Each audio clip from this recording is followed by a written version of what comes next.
welcome to our client acquisition methodology. I'm going to share some slides with you. I'm going to walk you through how to craft compelling offers. Then what we're going to do is we're going to craft some compelling offers for you here. Ron Wilson, good to see you here, my friend. Nice to see you on the call. Like I said, I'm running these daily. I'm doing same time, same bat channel every day, where I'm unpacking strategy, tactical things, but more importantly, I want to help you with real-time campaigns in the market. G'day, James. How are you doing? So really important, if you have a microphone, you will get a lot more out of this because I can engage with you directly and I can help you with your messaging, your structure, your approach to maximize your opportunity to get out into this market and generate some sales. So if you want me to help you, come to these things with microphones so that we can actually talk, because I can unmute you and we can unpack this. So let's get into rocking and rolling. I'm going to be just sharing my screen here in just a second. So I just want to make sure that we are ready to rock and roll. So good to have you all here. And let's just get into the cool stuff. All right, so I'm going to share my screen. You should be able to see this. Just get this right. A whole bunch of people jumping on.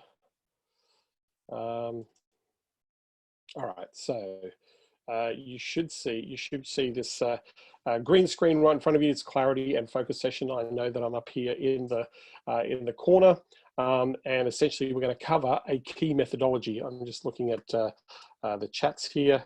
Awesome. So if you can see my screen, just type 1. We're going to rock and roll into this to make sure that we have as much time talking to you than listening to me talk about a whole bunch of stuff. So cold outreach is the strategy, is probably the easiest strategy. I like paid traffic strategies. G'day, Zoe, good to see you here. Yep, I'm on the top right. Thank you. I like advertising strategies because advertising gets you faster results. However, a lot of people struggle with the right strategy, the right structure. I am actually going to, and my chat is showing it. Awesome. Yeah.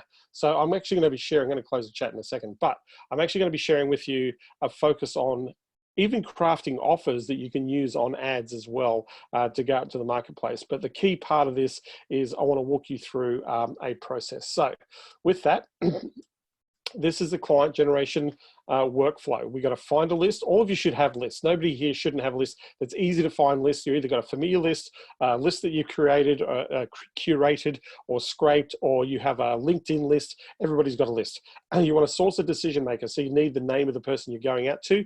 You want to be sending an introductory opening offer through an email or through a Facebook Messenger or through direct messaging or text or voice drop, however you want to do this.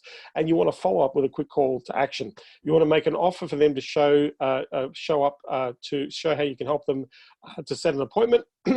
If they agree, if they're a fit, then you're going to create a simple presentation, and then from there you're going to help them become a customer. That's essentially the methodology that you should be looking at. That's pretty easy, right? So message to market match. What do you have to offer? What are the benefits of what you have to offer? But what is the buying behavior of the customer for this product or the service now? So these are the things that you need to understand. I'm going to walk you through how we craft compelling offers to maximize your opportunity for conversion. But when you think about it, if I'm trying to create a campaign, or if I'm going out to the market with an offer, I have a bit of tea here. What I really want to do is what is the key part of this offer? What are the benefits of what I'm offering? And then what is the buying behavior? How does somebody buy what it is that I have to offer? So if I'm selling Facebook ads, and let's say I'm selling Facebook ads to generate patients for physical therapists, right? So that's my offer. My offer is run a Facebook ad campaign to acquire patients for physical therapists. So what are the benefits of that? Right now, most physical therapists rely heavily on referrals. Most physical therapists rely on doctor referrals or patient referrals. They're not very proactive and active in the market. So traditionally, they haven't been very good at marketing, right?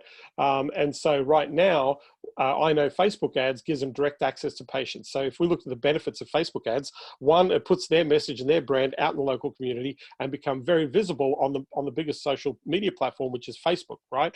So all of a sudden they become visible in their community. Number two, it creates a brand and a message and creates an identity, and also helps people understand that physical therapists can help people to eliminate their pain or to manage their pain, or more importantly, to get back to normal health, right?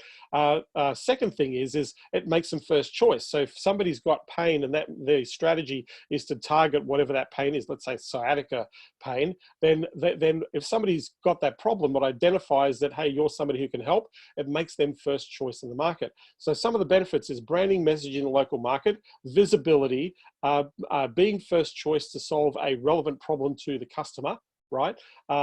The third thing is it brings a fresh customer that is unreferred. So you're not relying on referral or third-party referral. You're getting direct access to patients who need your help. They just don't know that you're the person to come to yet.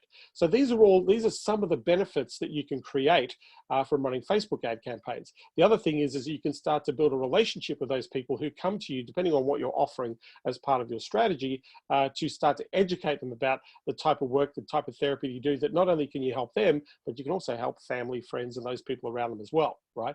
The other thing is you can build your authority within your market. You can actually introduce yourself using video, which is very compelling. So you can actually, people can see the kind of person or the kind of practice that you are. You can walk them through your practice. This is how we help people with these ailments that we have in the market. So there's lots of benefits for Facebook advertising for physical therapists. And it's not just getting patients, right?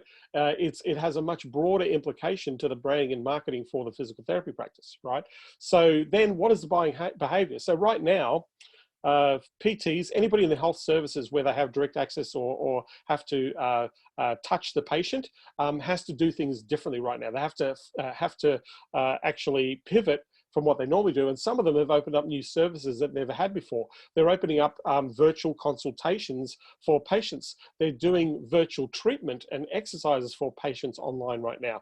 They're making themselves available and still doing insurance and copay for having sessions with people online as well. So the market some of the market has pivoted in the market. So how would they buy, or what would they do? Because right now they're sitting saying, hey, everybody's sitting at home, nobody can come to me, I can run ads, but how's that going to help my practice, right?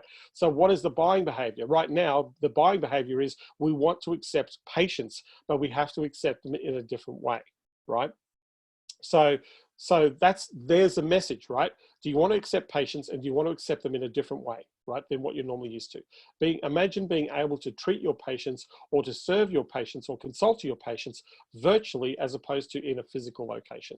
That's number one. Number two, right, is right now there's a lot of people in your market that are stopping advertising and pulling out, and some of them even close their doors. And so the second message is that you want to stay in practice to be able to serve the community, because when the community comes back to work in a few weeks' time or a month's time, they're going to need people like you to come to, and you're going to see a surge of opportunity. Now, if you are not visible, if people can't see you in the marketplace, then it's going to be very hard for them to find you, right? Because what's going to happen is 30% of the market has already left. They've shut down, they've let go of all their people, right? They're on the unemployment line. And so there's going to be this gap. So as a physical therapist, do you still intend to be in practice?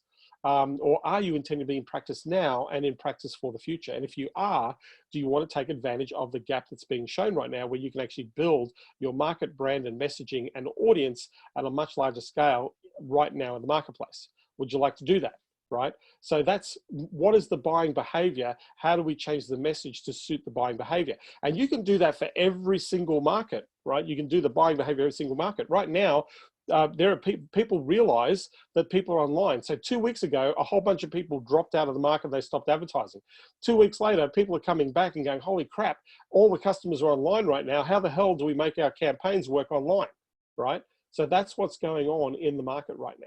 Okay, so I'm going to walk you through very quickly, and then I'm going to unpack this with you where I can actually help you specifically with a strategy on this call. So moving forward, how to create a compelling offer, right? we have to be offering often. If we don't have a single offer out there right now, nobody can buy what we have to offer. We're either going to run ads, or we're either going to go direct, or we're going to go social media, or we're going to go through LinkedIn, but we have to have an offer. So just so I know, we've got a whole bunch of people here. I'm just about to sneeze here. Just going to mute myself. That didn't happen. It might come back. So, so just out of curiosity here, how many people right now have an offer out in the marketplace? Just type 1 if you have an offer in the marketplace right now. If you're putting an offer into the marketplace right now, you've got an offer out there. Just type 1 if you've got an offer. Chris has got an offer. Who else? Just type 1 on your keyboard if you've got an offer. Scott's got an offer out there right now. Who else? Who else? James has just got email. There's still an offer. You've got an offer. Martin's got an offer out there. I know he's got several offers out there. One of our champions here on the call. Howard's got an offer. Who else? Who else? George has got an offer right now. Who has got a direct offer out in the marketplace right now to engage you? And we've got a few people. So if you haven't got an offer right now, nobody can buy what you do. It's impossible for people to spend money with you. If you're in business, which I imagine all of you are in business, it's going to be really difficult and very challenging for anybody to spend money with you if you don't put an offer out there. And you need to be putting offers out there every day. Every day. It's got to happen every day. Because if you're putting offers out there every day, if you're testing and you're massaging the message through there, you're going to get a situation where people are going to start to come back to you. But if you want to speed things up, because there's lots of time on our hands right now, I'd be following all my offers up, right? If I send out 100 emails to people, I'm going to make 100 phone calls. I'm going to say, hey, I just want to touch base. Right? I'm not only going to send emails, we're going to send a text message. I'm going to send a Facebook Messenger message. I'm going to send a voice drop. I'm going to bombard my audience with this idea that I can help. Right? So if I've got an idea that I know that I can help my audience with, then I'm going to run a campaign to help. Right? Because if I don't, then I'm going to miss out on the opportunity. Rachel, good to see you here. Nice to have you here on the call. We've got a whole bunch of new people. It's just Don Ferguson, good to see you here. Bruce, nice to see you here. Brian, Adrian, awesome. Okay, so some of us have an offer out right now. A lot of us don't have an offer. Like I said, I cannot buy what you have to offer if you don't offer it to me. I was just on a call like a half an hour before this call, right, to a group, and there was a person on that group that had an offer that I wanted to buy. And I literally said this to them, right? And they haven't messaged me. I literally said to them, I need to buy your services. I need your help with this right now. Now, I didn't say I want you to contact me, right, for your services. I'm going to see if they got the hint to say, John, how can I help you run some YouTube ads, right? So I sat there and I was a buyer, right? I literally I literally said, hey, I need some help in here. They were a seller, they were a provider, and they've got an opportunity right now to get a customer, right? If they reach out to me, right? There are people like me who want to spend money right now to get their campaigns and get things up and running as quickly as possible. So it all starts with an offer. And if you don't have an active offer out in the marketplace, no one can buy what you have to sell. And so I encourage you to just get today, all of you should be able to get an offer out. If you need my help on an offer, I will help you with an offer today. But you've got to get it out. If you're not out there, it ain't going to happen, right? So I'm just going to close this here. Let's go. Okay, you need to be offering often if you want a consistent growth in your business. Can't happen without it. So what can we offer prospective clients? Lead magnets, planning sessions, books. We can offer them clients, training, a gap analysis, audits, explainer videos, strategy session, to fix something for them. There are all sorts of things that we can craft offers around. Think about what you deliver, and you've got to think about one thing that you want to deliver. You can't make an offer to do everything to people. So the big mistake a lot of people make is they go, I can do websites, I can do Facebook, I can do AdWords, I can do SEO, I can do sales funnels. You can can do everything, right? That means you can do everything and do nothing for nobody to help anybody. Because what you're doing is you're not allowing the person to see the benefit of each of those things in relation to where they're at. How do they benefit from those things? Remember a few slides ago, what are the benefits of this thing? So what are the benefits of Facebook ads? What are the benefits of SEO? What are the benefits? And those benefits to the customer, to the person that you're speaking to in the marketplace, right? First consideration when crafting an offer is understanding your avatar and how they will benefit from the most from your offer, right? Who will benefit the most from the idea you have? Right now, if your message is, let me get you leads, that message is gonna fall on deaf ears, right?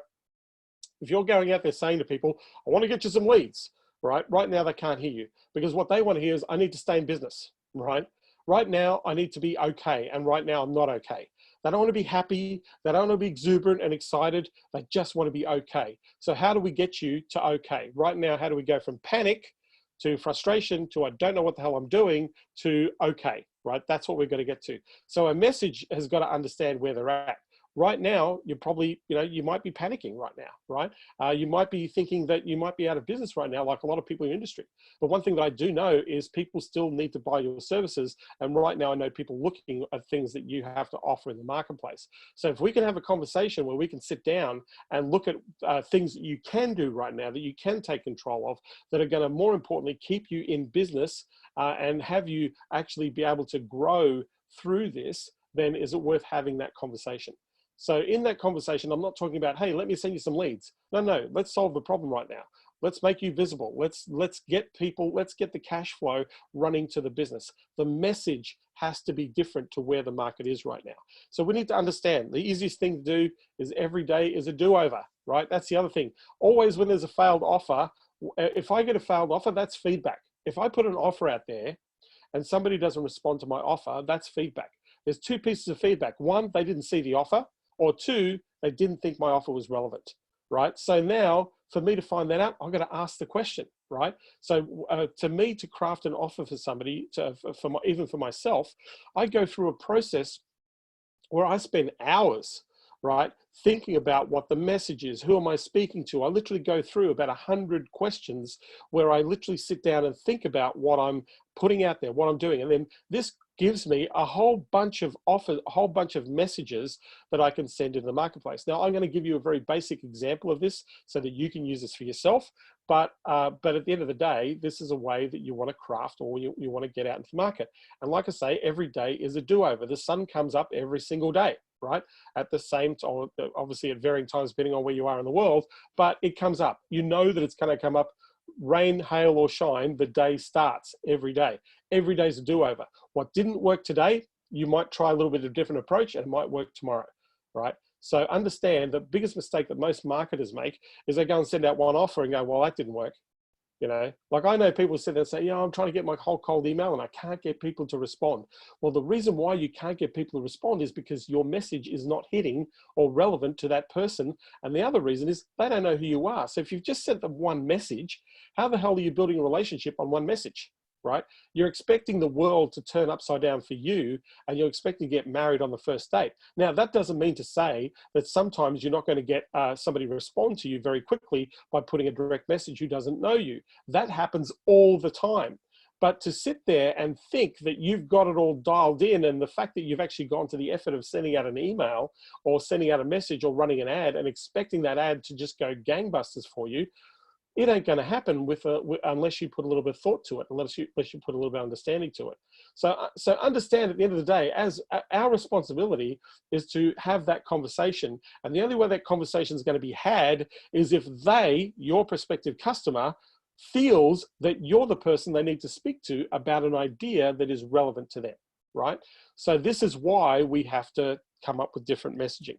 So this is a really simple thing: frustrations, wants, fears, and aspirations.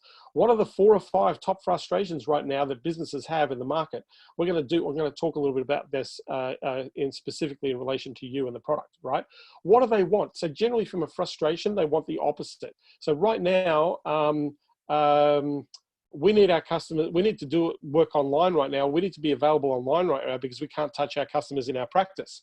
So the want is, how can we actually still engage customers without having to touch them physically? So if we went from a situation where they had to come in your office, what if we could actually go virtual and still get paid for the same session, right? But we're now doing it virtual, right? So from the frustration to the want, right? Right now, we don't have, we rely heavily on referrals, right?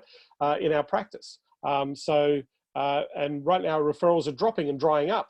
So instead of having to rely on referrals, what if we actually got direct access to patients? What if we actually go to the community and have the community who identify themselves who are in pain, that they can actually directly access you instead of you having to wait for a referral? Would that be cool? So we go from frustration to want. I'm going to walk you through the example of this.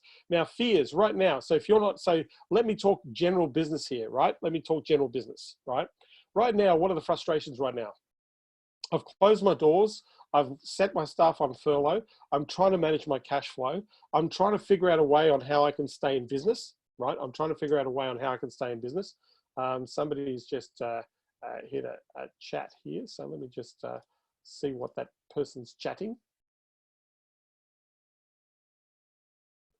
Yeah, knowing who can conduct their practice online. Most businesses can conduct their business online right now, right? Anybody that's got a sales force should be doing it on instead of face-to-face, they're doing it online. Account management, account executives now don't need to travel in a car. Think of the money that they save in costs and infrastructure by being able to access clients virtually. Huge savings, right? And getting leads like this as well. Huge savings. So frustrations right now that are happening in business, cash flow, right? Got to run out of cash. Number two, had to let go of my staff. So even if we can service people, we're actually limited by the number of people we can service because I furloughed everybody, right? I sent everybody away. So now I've got to get people back, right, into work. What else? Customers aren't ringing phones anymore. Okay, so you know, are we visible? How visible are we online, right? Are we running ad campaigns for people to call? I'll give you a classic example of this. There was an electrician that was highlighted on the news where they were talking about businesses that have been adversely impacted by coronavirus. And this electrician had, you know, 20 people working in his company. He was cutting back hours on people to try and keep his people employed. He was doing all the right things. But the second thing that he said, so yes, we've cut all our advertising costs. We've stopped advertising. And then the next thing said, yeah, it's pretty tough right now. The phones aren't ringing. The reason the phones aren't ringing is because you shut down your ads, right? Not because nobody's ringing, because I know electricians that are really busy right now, right? So frustrations, you know, where are people's heads at right now? If we can meet that and then go, look, ultimately, what do you want it to be? So if we're here right now, what's the want? So right now, all of those things. And right now, well, how do I stay in business? How do I pivot? What do I do? All they're thinking, how do we stay in business, right? So our point is, you might be asking how you can stay in business in the current economy, the current environment.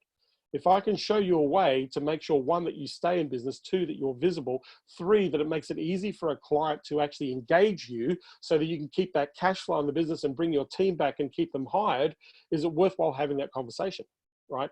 There's a message in that market. Fears and aspirations, if I allow those fears or those frustrations to continue, what is the fear? I'm out of business, I'm on the unemployment line, I have to go and work for my competitor, right? I lose everything. There's the fears, right? On the want side, if I'm able to help you engage, stay in business, I'm able to help you source a client base that actually is looking for you right now. If I'm able to have a strategy which makes you very visible, makes you accessible so that people can actually call and engage your business, then naturally you're going to stay in business. Aspiration, going to hang around. Two, going to keep my people employed. Three, I've actually got a chance to build something out of this. Four, I've got openings to look at the opportunity of taking advantage of gaps in the market right now that are being left open by my competitors leaving the market, right? Aspirational. So if we have those messaging, those ideals, this is where your campaigns, your offers, your ad campaigns come from.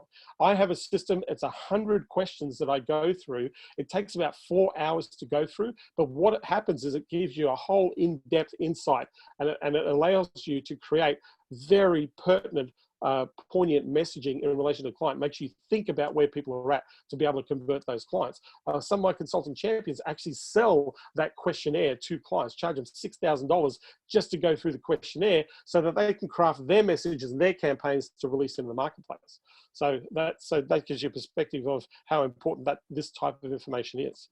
So, What are the top 3 frustrations? I'm going to demonstrate the point, right? So doctor referrals are dropping month by month. Right now, referrals have gone out the window because people can't think that they get treatment from a physical therapist. Competition opening up around us and eating our local market. Competition dying, opening up a gap right now, right? So right now, I don't know how to take advantage of the fact that my competitors are closing. That's the framework that I'd be looking at. New patient flow is sporadic, not consistent. Right now, no patient flow because people don't feel that they can actually engage with us, right? So that's a frustration, right? So the want would be, you don't have to rely on referrals, you can get direct access to patients right now. So if you've been relying heavily on referrals, we can show you where you can get direct access.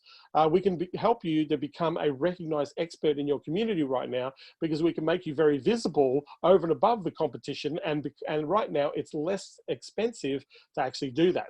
The want, right? Having a predictable automated system that brings you 30+ new patient opportunities per month guaranteed, right? So now that's a very direct result. What I would do is I would sit there and say, hey, look, at the end of the day, you want to be open and you want to make sure that people can actually access your support or your help right now. So that would be the want. So I wouldn't go and offer the 30 leads. I would sit there and say, listen, right now, there are people in pain who have problems and they need your help. Would you agree? Great. So one thing that you want to do is make it easy for those people to connect and engage with you and find you as opposed to trying to search around for competitors. Would that be fair? And they would go, yes, right? So we go from frustration to want, right?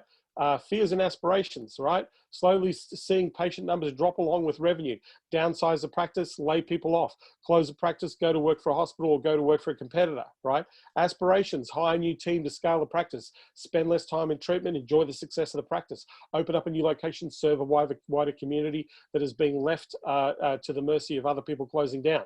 So from fears to aspirations, I can use any one of these points as a talking point, right? So offers, I want to just go through, right? I can show you a system that can bring 30 new plan of care patients to your practice every month. This is an aspirational offer. What I would do instead in this offer, I would say, hey, would you like to make sure that people who do need care from your services, that they can get access to that care? That's what I'd be changing the message to, right? Get direct access to patients to minimize the impact of diminishing doctor referrals. So instead of waiting for those referrals, let's get direct access to patients in the marketplace. Can we talk about how to make you first choice in the community for healthcare, for back pain, for balance, for rotator, for knee, to autoimmune, and motor neuron disease, not Huron, neuron, okay? But can we do those things? Are these something that would be helpful to you, right, in this moment, in this time, right? Omnichannel retargeting. If you're doing multiple, right now, retargeting campaigns can work really well if you're running ads, especially if ads are really cheap, right? You know, would you like to dramatically improve your current advertising results and convert more of those incoming leads from your current ads, right? Imagine if we could actually save you money on advertising and get a much stronger result. Right now, we are looking at saving money, right? So this is a great offer. Let's save the money on ads, get better results on your advertising, right? Can I quickly show you how Omni-targeting can drive buyers back into your business in the current economic climate? Can I show you how Omni type of retargeting, Facebook retargeting, AdWords retargeting, Instagram retargeting, Google Display Network retargeting, right? Omni-channel, multiple channel, YouTube retargeting, right? So what can we do, yeah? Can I show you how to show you how you can follow every visitor to your website on every internet marketing channel for pennies on the dollar, right? If I can show you a campaign right now for pennies on the dollar that makes you look like Coca-Cola, so you are visible to those people, only to those people who are interested in your service, would that be something that would be useful to your business, right? Can I show you 3 campaigns that will revolutionize your current advertising results? Right? Can I show you 3 different campaigns right now that'll revolutionize any advertising or promotion you're putting out in the market right now?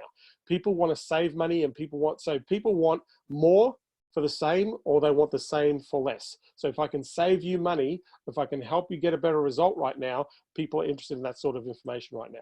Sales automation and funnel, right? Can I talk to you about closing deals from leads you already paid for and discarded? Reignition campaign.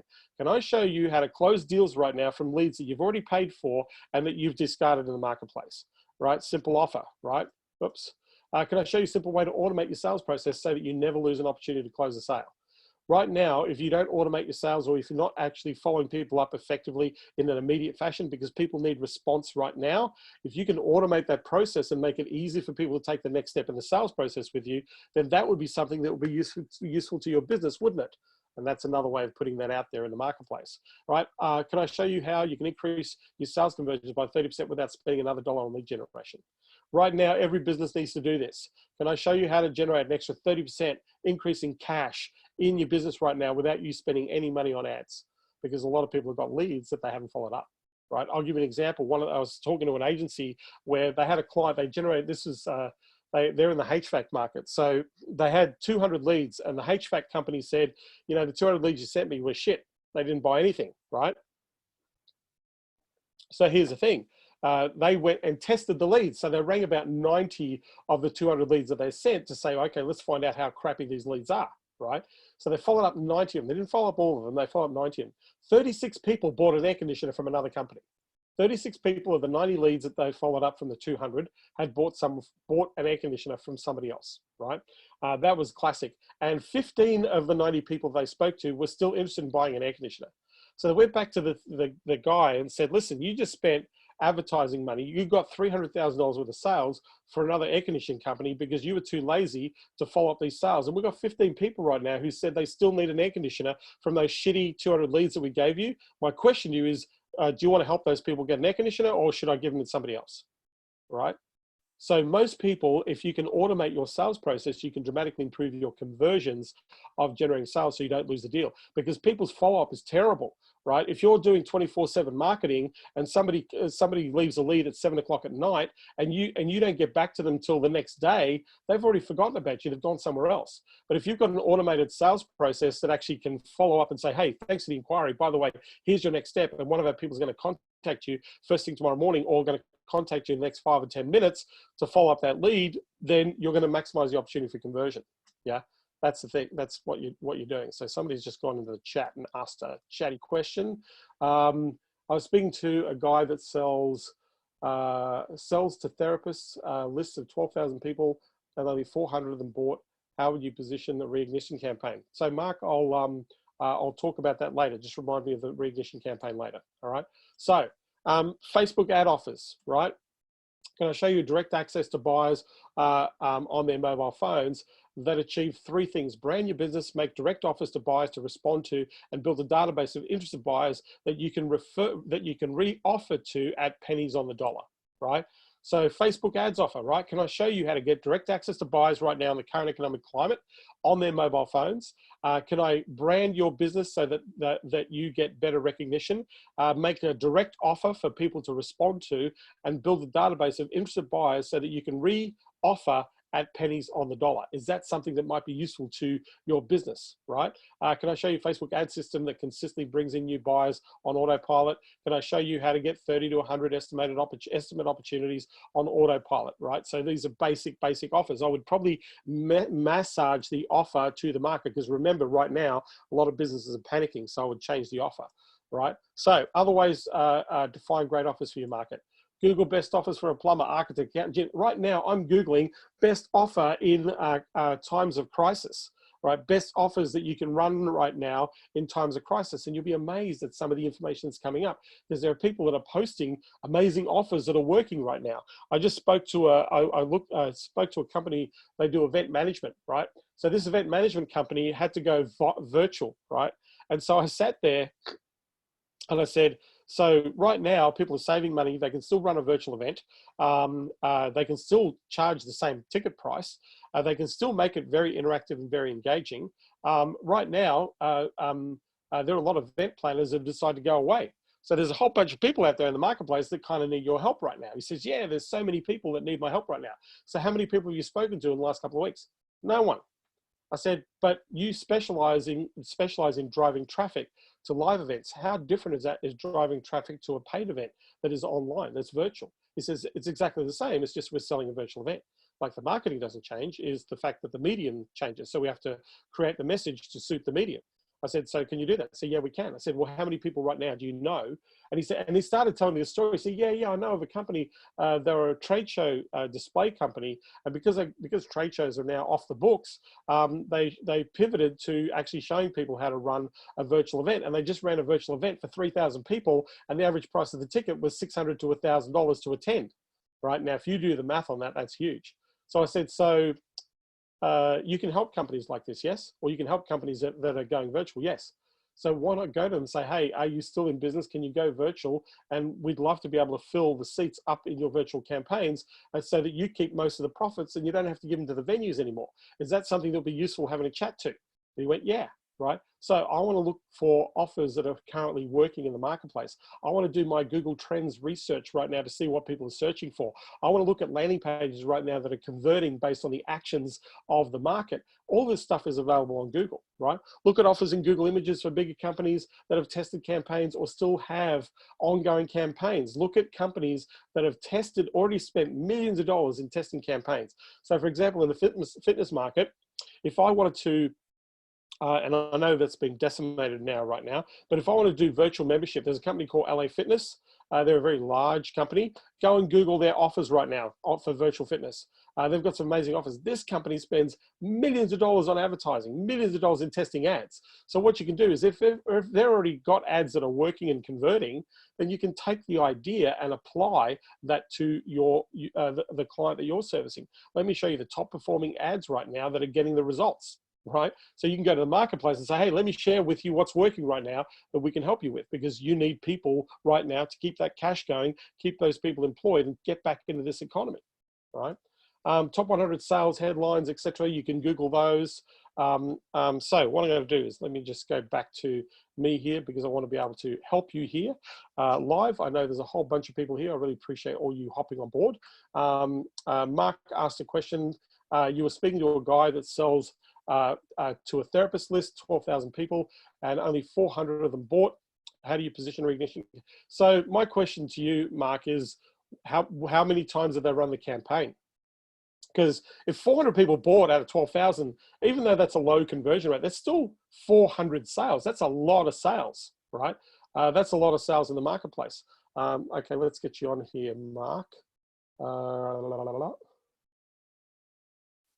you doing, Mark? Can you hear me? Sec. Yeah. Well, So tell me, what do they sell? Yeah. What do they sell, and who do they sell it to? Okay, so I'm gonna give you context, right? I spoke to him yesterday, so he was part of my roundtable. Actually, yeah, he was part of my roundtable.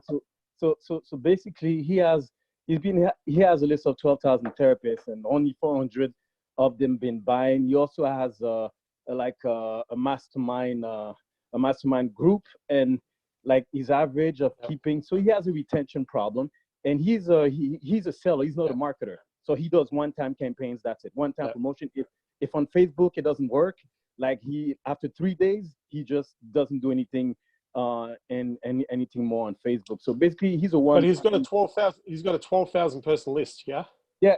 He has a 12,000. So, only 400 of them buys. The rest are just idle. They're not doing anything. So I wanted to offer, because for sure I need to so number on. one, we need to make an offer to the 400 people first. You need to make an offer to the buyers, because the buyers buy, right? So the first people you're going to sell to is the buyers, right? Second thing you're going to go to is, hey, you've been on our list, you've seen our stuff, you haven't taken advantage. Are you interested? Like, you can offer the, are you interested? Or I would do a survey. I would do a survey to the 12,000, say, hey, what are you looking for? What will help you right now? What are you looking for? And then I would provide them with an incentive to buy. If they fill the survey in, they get some sort of discounted offer or incentive code that they can use to buy the product if they take advantage. This will generate more sales from new people, but it also might get some feedback as to what these people who aren't buying are actually looking for. Because that 12,000 list, 1% of that 12,000 list is 120 buyers. Yeah, 120 buyers, right? So to me, so they've got a good conversion. They've got a 3% conversion. That's freaking awesome, right? Yeah, because to me, I was going to do a survey to see what's really going on, because he told me that he has therapists that are not into selling, that are not really into marketing. I'm like, this is ridiculous. So those therapists are going to be broke. So we don't want to deal with therapists that are not interested in marketing. That's not what we want to sell to. We want to sell to the ones that are interested in marketing. So the thing is, first of all, sell to the 400 people that bought. They're the first list. Second list, I would do a survey for the other 11,600.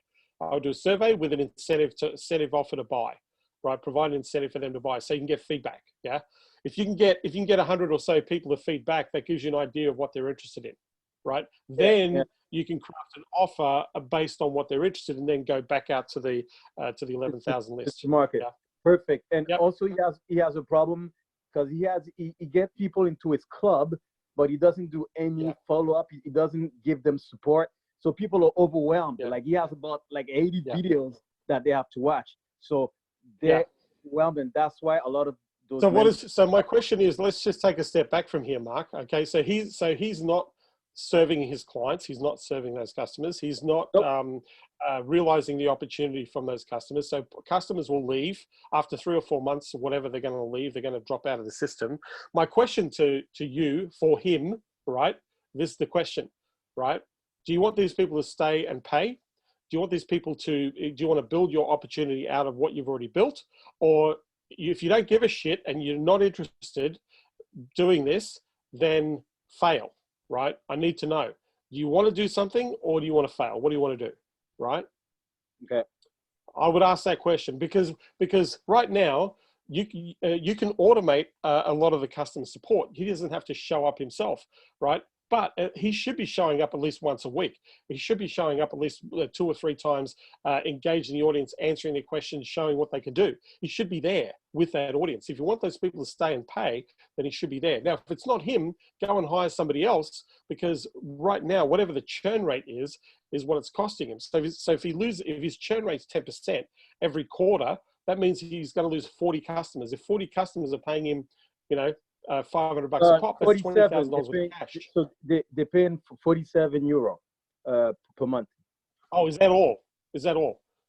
Yeah. So how does he get them to go from €47 to €97? Or how does he get them from €47 to €500? That's the question. Yeah. Right? So what he does, he gets them into the club at €7 as a trial, and after that he sells them the 47. Because what happened is that he sells course every week. He has a new course every week. So people don't even have time to go through it, and he's already overwhelming them. Like, to me, it's a system problem. Like he doesn't have. So not only is a system problem, but it's also a product problem as well. So one of the things is that he could actually get a higher sale if he's doing 47 a month, which is $600 a year. Would he take a $400 upfront payment? Save 2 months, €400 payment. Like if he offers people to pay in advance for a full year and save $100 save let's say $200 out of $600 or €200 out of €600. What do you make that offer? Some people will pay in advance, and then it doesn't matter what he does. But the problem. So anyway, what I'm doing, Mark, is I'm solving his problem for you. I'm not solving your problem. Right? Because the problem is that no matter how much people we bring in his pipeline, they're gonna drop off anyways because he has an onboarding problem. I mean, it doesn't matter how much we fill it up. I mean, they're all gonna drop. It doesn't matter. So then offer to fix his automation. Charge him to fix his automation, because ultimately, if he's selling to these people, it's going to be worth money to him. Yeah. Yeah, exactly. Because once the onboarding works well, then we can do some evergreen campaigns. We can evergreen because it works. We bring more people in. There's a system to get them to pay €47, and then there's the ascension. So that's what I would do a deal with. I would do a deal with a guy on retainer, and I would take commission off every extra sale that you make. That's how I would run that. Okay.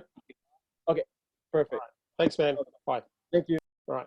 So we've come to a moment where I want to help you. If you want me to craft an offer for you, a campaign for you, a scripting structure for the follow-up, then I'm happy to do that while you're here. I can see all of you here. So if you type in 1, if you've got a microphone, much prefer if I can talk to you, because it's going to give me context. If we have to do it on the chats, it's going to take too long. I want to help as many people as I can in the time that I've got here with a campaign. So if you want me to help you with a campaign, Marcus Seabauer, do you have a microphone, Marcus? Just type in yes if you have a microphone, and then I'll unmute you and we can talk.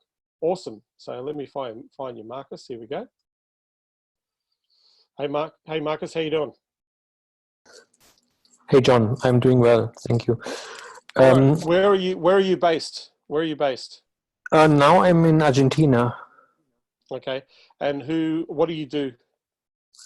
I run a technical translation business, and the challenge is to convince people now to do that as part of their marketing budgets, so their pipeline will not dry up, because they have long sales cycles, and maybe in 1 to 3 years, yeah, they will feel that they stopped today.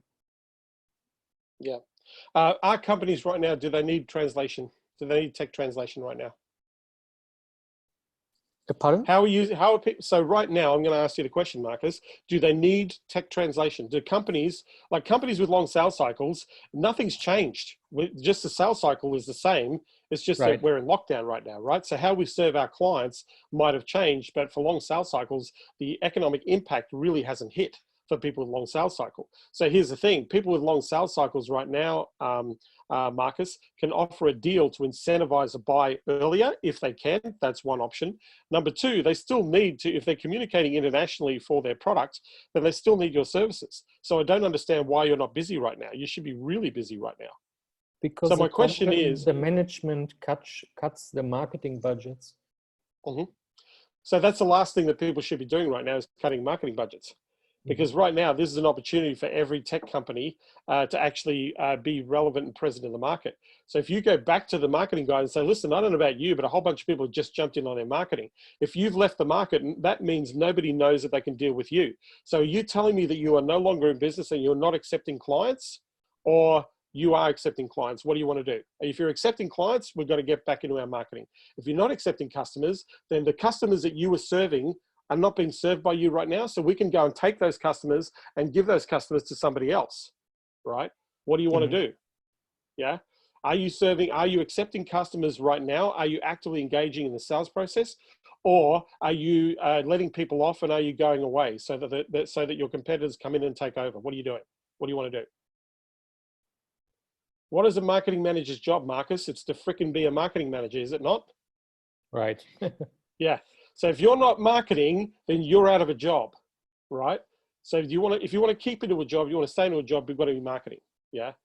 So companies, even though you've got to give reasons for those companies, rational reasons to say, listen, if you drop out, that means you're allowing a competitor in. If you retract your advertising and marketing in the market, if this is where you think you're going to save your money, this is where you make the biggest mistake. Marcus, I've spoken to Bain & Co, McKinsey & Co, some of the largest consulting firms in the world. In their crisis management deck in their market, 1/3 of their advice is keep spending money on advertising and marketing in this period. Do not cut your ad budget. Do not cut your marketing budget. Because if you cut your marketing budget and your ad budget right now, it's going to take you way longer to get back into the market, right? So what you need to do is you need to get smart about your marketing budget and get it back into the market. Yeah. So the question I ask you, Marcus, and this is what I would say to the guys that you're speaking to, is saying right now, are you in business? Do you want to stay in business? Right? Yeah. Number one, are you able to accept clients right now to pay you for your services? Number two, right? And do you want to sit down with us to devise a strategy on making sure that you're the first choice for your product category in the market, not a competitor? Can we talk to you about that? Yeah? That's the message, Marcus. Because right now, long sales cycle companies should not be cutting their marketing budgets because they don't need to. They should be spending it. Yeah. If they're sitting there cutting marketing budgets, that means that what they're doing is going to cut their cycles, right? You need to be visible. If you're not visible to the market and you've disappeared, you are sending a message to your customers that you are no longer reliable and you are no longer in business. If you pull out of your campaigns of marketing in the market, you are telling your customers that you no longer care about them. You no longer are in business, right? The example that I gave of the electrician who sat there and said, yeah, we're trying to keep everybody on, and but we stopped all our advertising and the phone stopped ringing. Well, that's because you told the market that you're no longer in business, right? So my question is, what are you doing to tell the market that they can still come to you?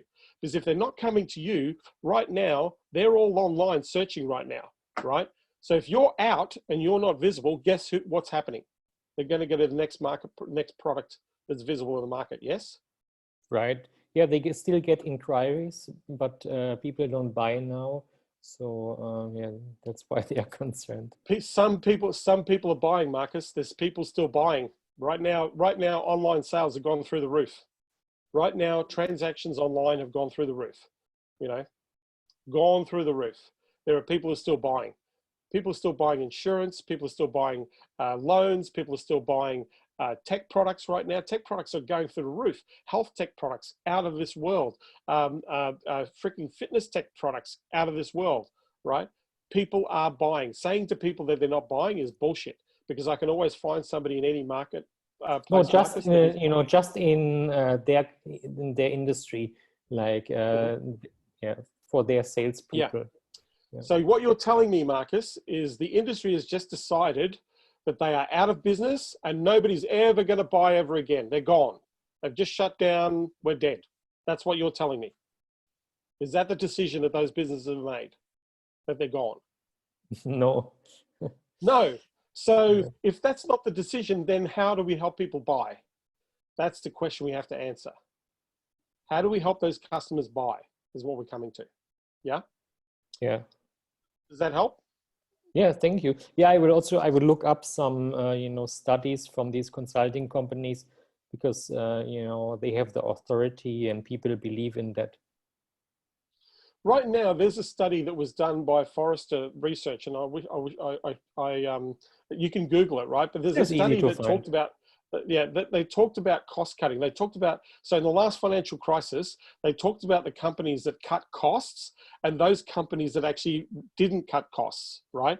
And the companies that didn't cut costs grew bigger and further and greater in that economy than the companies. A lot of those companies that cut costs didn't survive. So they found that companies that cut their costs suffered and went out of business, and the companies that actually spent up and actually increased their spend on marketing, they're the ones that flourished and grew. Yeah. Yeah, it makes sense. And there's a direct relationship. In fact, I think I've got a chart somewhere where I saw where there's a direct correlation. In fact, I think I know where I have this chart right now. There's a direct correlation to companies that cut spending and the companies that actually kept spending. And the companies that kept into the market and kept spending were the ones that grew, and the ones that actually cut costs fell off the market. They fell out of the market in terms of what they did. Yeah. Mm-hmm. So understand that we have an opportunity, right, to stay in business in the market. Yeah. You know, there is an opportunity right now to stay in business. And this is what you need to be talking to people about, is staying in business. Yeah. Right. Yeah. Yeah. That's the thing. Without it, what are you doing? What are you doing to stay in business right now? What are you doing to keep the cash coming in the door? If we are not communicating a message, translating that tech message out of the marketplace, how are your customers going to buy? How are those people going to buy your services in the market if you don't do that right now? Yeah. Yeah. If you can't make that a reality, then this becomes a big problem. I'm just trying to find that stat right now. Of course, I can't find it when I need to look for it. But right now, this is where the market is. It's spending money. Like the ones that are spending the money are the ones that are growing. I know so many markets right now that have increased their ad costs, and the phones are ringing off the hook. Yeah. Yeah. Their phones are ringing off the hook right now in the market. So I'm not finding that stat. I wish I could. No. Nope. No. Anyway, there's a chart. If you look up charts for people who are spending and people who aren't spending, markets are growing. Which markets? Healthcare, and tech. Which tech markets are you talking about, Marcus? Engineering, manufacturing. Those businesses are growing. In the United States and in Australia, they're trying to bring the manufacturing market back in. Those businesses are going to start to grow. Yeah. Competitors are going to start to open up the doors because they can't rely on distribution from international markets. So a lot of countries now are going to bring, manufacturing is on the rise. In Australia, they're providing incentives to companies to head into manufacturing purely because the fact that the export dollar is so attractive right now. So there are plenty of people in your market, Marcus, right now, plenty of people. That's true. It's just that they don't know that you exist and you don't know that they exist. You need to go and do a bit of homework. Yeah. Yeah. Yeah. You know, so yes. So those are the things that you want to be mindful of in the market. So does that help you, Marcus? Yeah. Thank you very much, John. Awesome. Thanks. Appreciate you being here. So,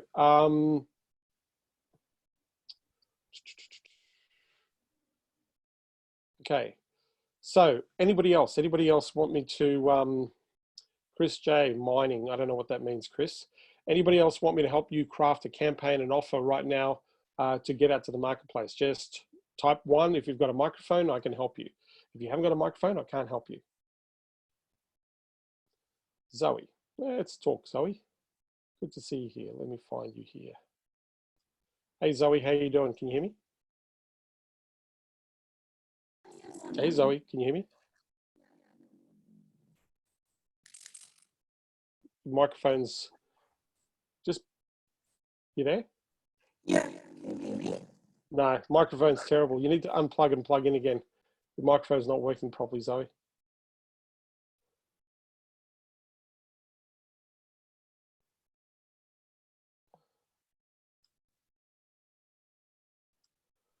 Okay, I'll take somebody else. Oh, I got you. You there? Yeah. No, it's still fuzzy there, Zoe. I'm sorry. You there? No, it's a microphone problem. I'm sorry. Sorry, Zoe. I'm gonna have to go. Find somebody else. Bruce Graybo. Hey, Bruce, how you doing? You there, Bruce? I am. Can you hear me? Yeah, I can hear you. So what's your question? John, in relation to my turnaround and growth management consulting business, I feel there's a outrageous opportunity right now. And I'm wondering, number one, how do I gather the data in a new market where I have really a very limited network?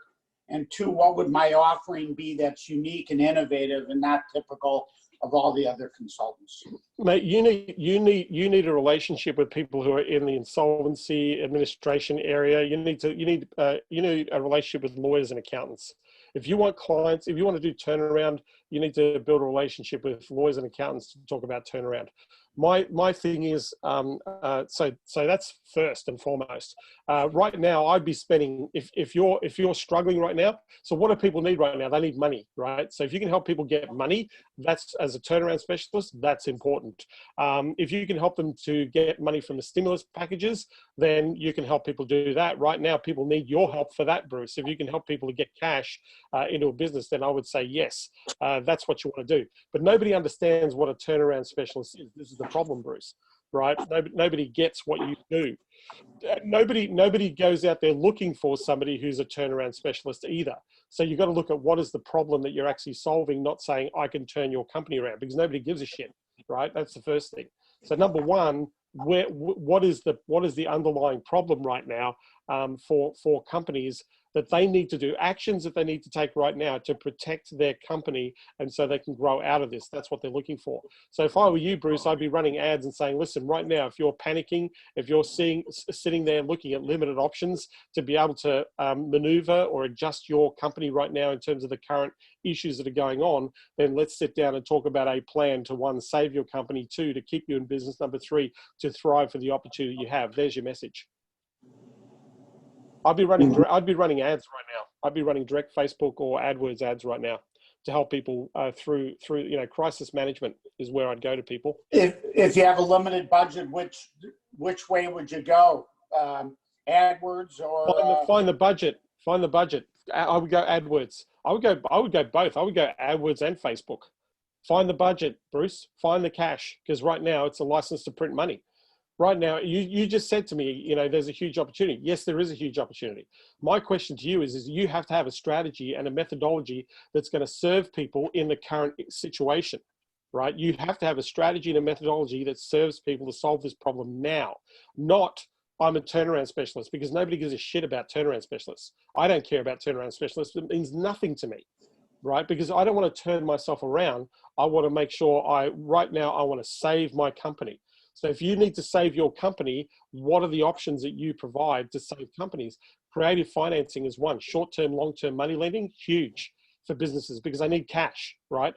Two, they need to take advantage of what they can from the SBE stimulus packages in the US right now. So if you haven't taken advantage of the stimulus package, let me show you how you can, and you can charge for that service. The third thing is you've got to look at your options. How do we pivot?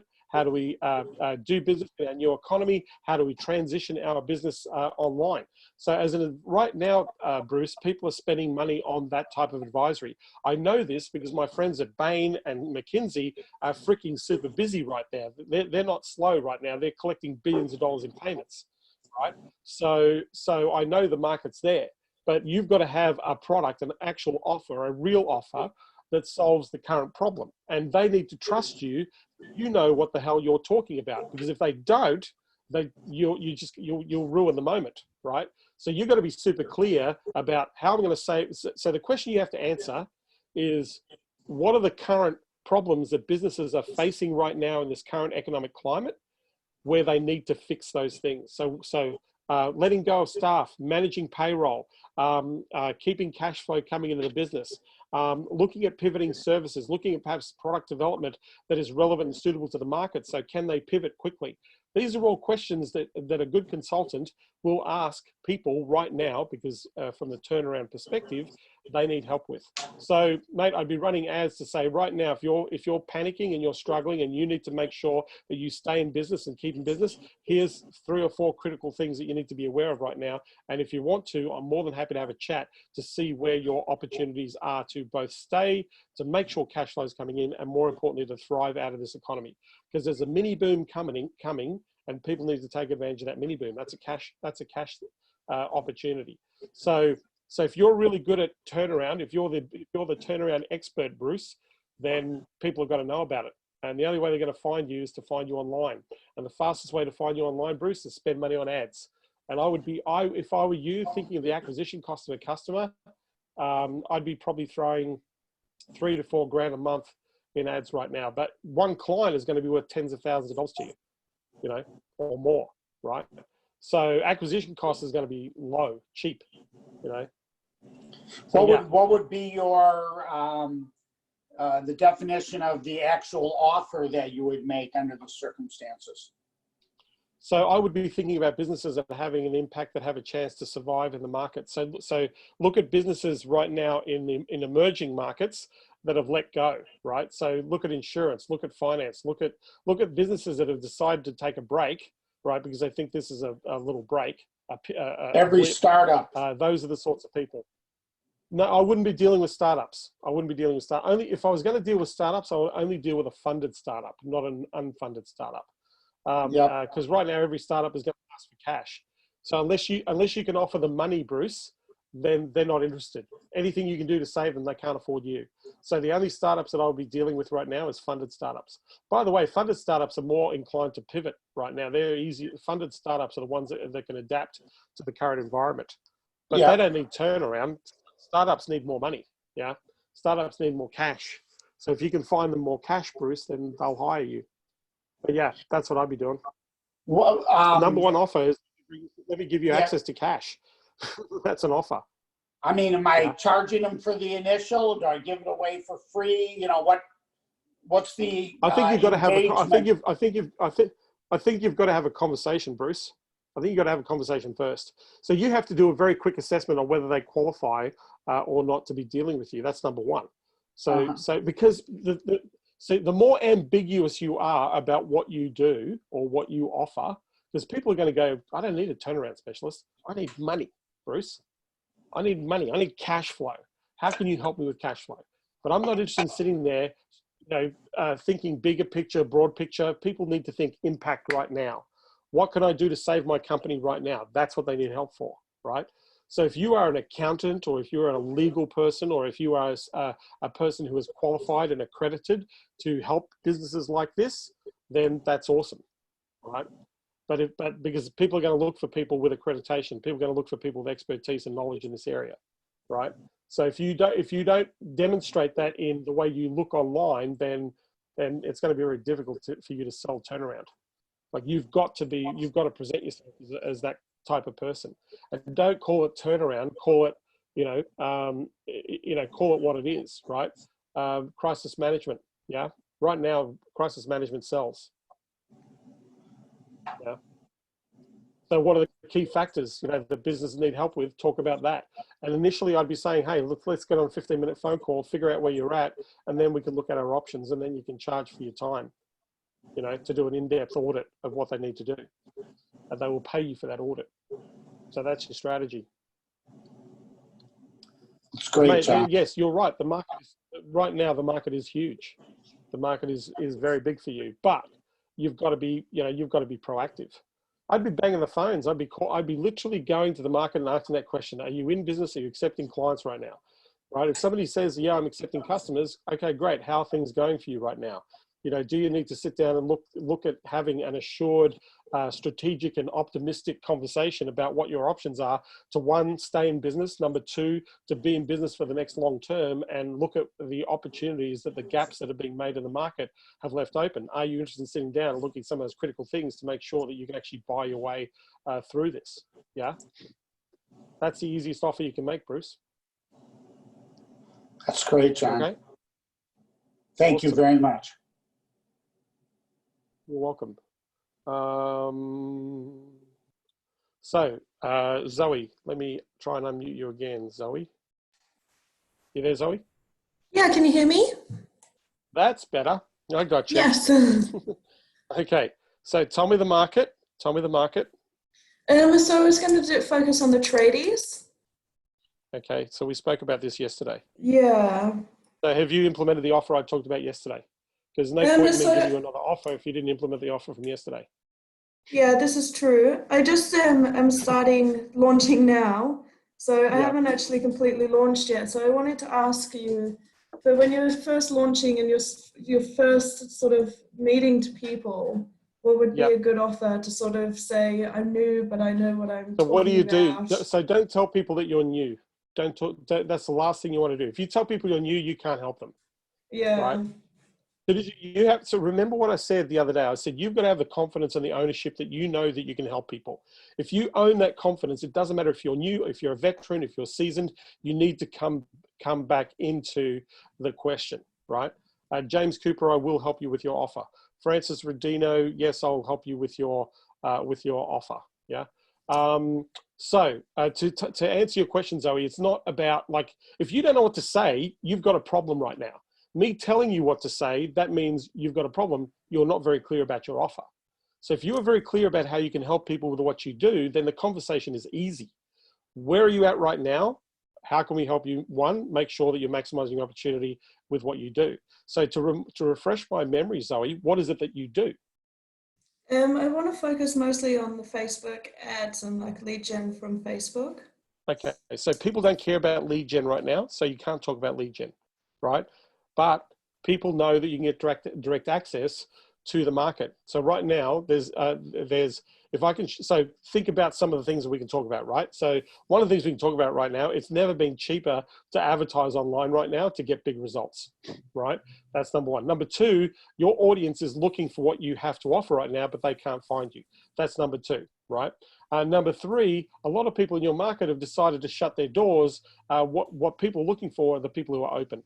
So my question to you is, right, can you accept inquiries and can you help your customers right now? Right. Well, the other question is, are you accepting inquiries right now? Right. Are you accepting inquiries? Are you accepting customers right now? A lot of people in your industry have shut down and they've laid people off. Are you accepting customers right now? That's the question you want to open the door with. That's your opening question, right? So if somebody says yes, if somebody says yes, then you can sit there and go, okay, great. So what's happening right now? Are you running ads? Are you marketing? Are you, what are you doing right now, right? What's the strategy? What are you offering? Because right now people want to save money. People need the problem fixed. They're on their phone. They're making lists of all the things that are broken right now, and they need your help. Has your message changed? Have you pivoted the way that you serve your customers, right? And if they go no, then okay, great. So my next question is, do you intend to stay open or available through this period of lockdown? Because if you do, people need to find you. And right now they can't. So if I can show you very quickly how an audience can engage you right now so that you are visible over and above your competitors, would that be useful to you right now, Zoe, as a plumbing company or a contractor? Yeah. I do Great. have one So more question as well. Yep. Yep. So I have another customer who is a helicopter pilot who Yep. we talked about selling trips to go from Sydney to the Hunter Valley, or the Hunter Valley. And so Right. because obviously timing, you can't pick a time. Do you think a good idea Well, the for Hunter even like Valley's, tradies would be vouchers? Zoe, the Hunter Valley's closed. Yeah, Nobody I can go. know, not now. This is like for So the future. So helicopter, like people so, are sitting now yeah. saying, oh, in like 6 months No, time, it'll be really great to do something. So do you think like vouchers would be a good way? no way. Because people don't know when they're going to go and take a helicopter flight is an aspirational thing. If I was the Yeah. helicopter guy, I'd be selling commercial, not private. I'd be saying, look, let's go and fly your executives from point to point and get them there quickly. I'd be getting commercial contracts, not regional. Tourism and travel is out the window right now. Anything tourism travel related is out the window. And if I'm buying a voucher, unless the voucher is like 30% of the cost, like if it's a 70% off, then I might think about buying the voucher. Yeah, okay. But it's a 50-50 deal. Not a great offer.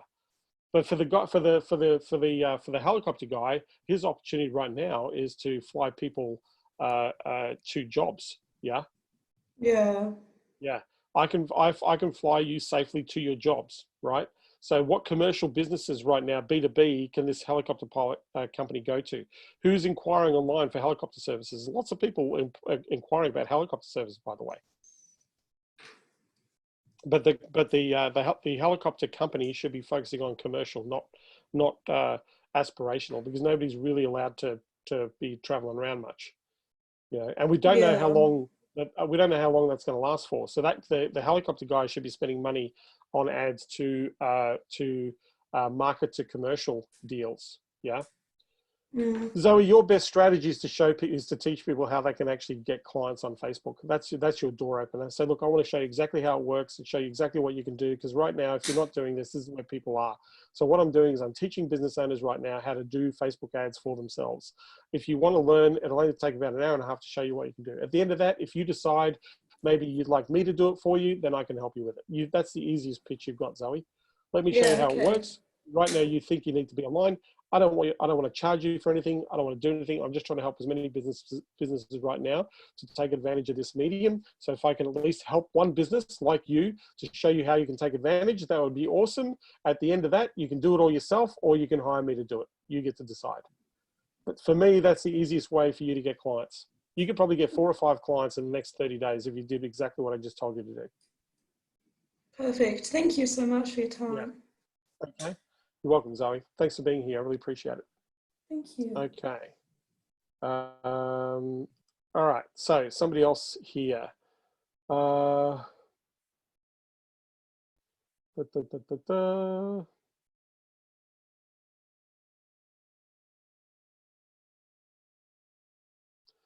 James Cooper, let me get you here, James. Mr. Cooper. Awesome to have you, mate. How you doing? James, can you hear me? I can hear you great. Can you hear me, John? Got you loud and clear. So John, this tell me is the brilliant. market. Just coaches, primarily business coaches. Okay, that's a big market right now. Those guys want to make. Those guys can make a lot of money right now. Yeah. So basically, I help business coaches script, shoot, and share videos that help them stand out in their marketplace. And so Right. my business before was in-person 2-day video shoots where we shoot all their content videos in 2 days for 6 months to a year. And obviously those live in-person shoots are now over. So what I've been doing that's been working is I've been doing these 2-hour paid strategy sessions where we help them unpack their story and their messaging and lay out the content so that they could shoot their own videos. And I coach them live via, their webcam, and they shoot the videos themselves, and then I can edit them for them. And so that's been how much do you charge for this service? How much do you charge for that? So the story strategy session is $1,000 for the 2-hour session. And then Okay. if they want to continue working with me, then it's an additional, I apply that $1,000 to a 3-month, $3,000 90-day program. And so they work with me for 3 months, and it's an additional $2,000 if after the initial strategy session, they want to work with me for the 90 days. So lifetime value is $3,000. Yes. Upfront value, $1,000. minimum value of $1,000. Yeah. So I got to ask you this question, James. Why so cheap, dude? Why so cheap? Like well, I know 100 people right now that would take that deal tomorrow, right? That's The great. the $3,000 deal for 90 days to get my video, and shit, I I'm love putting you, my brother. hand up. Thank you. I know. I love you. That's I don't have so a fucking list. amazing. I don't have a list. That's my biggest challenge right now. And so I've been mostly going off of referral, and right now my calendar is empty. So I was just trying to put an offer together that would be an easy yes and get people. So the easy yes is right now is do you want campaigns that are going to directly reach your market in the most viral, visible way possible? There's your offer. Yeah. Right? If you could craft a message to your audience, if you could right now, some of my friends, including myself, are actively getting clients on board for coaching, right? Like lots of them, right? Pivoted different services. Every single coach right now has to pivot their service. They have to pivot their message to where the market is right now. So they need your help. They need your help to be able to strategize, to brand, to craft the message that's relevant to people, to meet their market where they are. Then they need the content, right? And then they need to edit that content as well. So obviously this package you put together is helping them leverage their message in the current economic climate. So so my offer to the market is right now, do you want to actively engage customers who are desperately looking for your coaching services right now in a way where your message meets the market? I can show you very quickly how you can direct impact, become highly visible, build your authority and your brand much stronger for a fraction of what you would normally pay if you had a brand strategist come and do it for you, right? Yeah. Something like this normally $30,000, $50,000. You can get it for super low 4 figures, right? Got it. Yeah. But This right now, what do they want to do? You actively want to build your audience. So there's two people you're selling to here. You're selling to the course sellers, and you're selling to the coaching people, the group coaching people, not the one-on-ones, but the group coaching people. The one-on-ones, they don't have any money. The group guys, they've got some cash, right? Got it. But man, there's so many coaches right now that desperately looking for your services. I'd be jumping into people's coaching forums and just sharing LinkedIn. Ideas and saying, right now, I'd be doing it in LinkedIn. I'd be doing it on Facebook. I'd be doing, you've got the National Coaches Association. You know who's really impacted right now, who would desperately need your work? There's a group called the National Speakers Association of America, the NSA, not the NSA security, but NSA. There's a designation. Guys, the people who have a designation of CSP, so there's a couple of designations in that organization, but the accredited guys who have CSP, they're a certified speaking professional. These guys, $500,000 or more every year in marketing. So they've got cash, right? They've got cash. So right now, they have to build product. They have to build coaching. They have to build their brand and build their assets. If you're coming in with this idea right now, with what you've got, you can literally go to the website and look for designation CSP. It'll give you a list of every freaking coach right now who's doing $500,000 or $1 million or more in revenue, right? Speakers who specialize, right? And right now, the number one thing you need to do is video is king, right? Yeah. The reason I'm recording this stuff because I know video is king, right?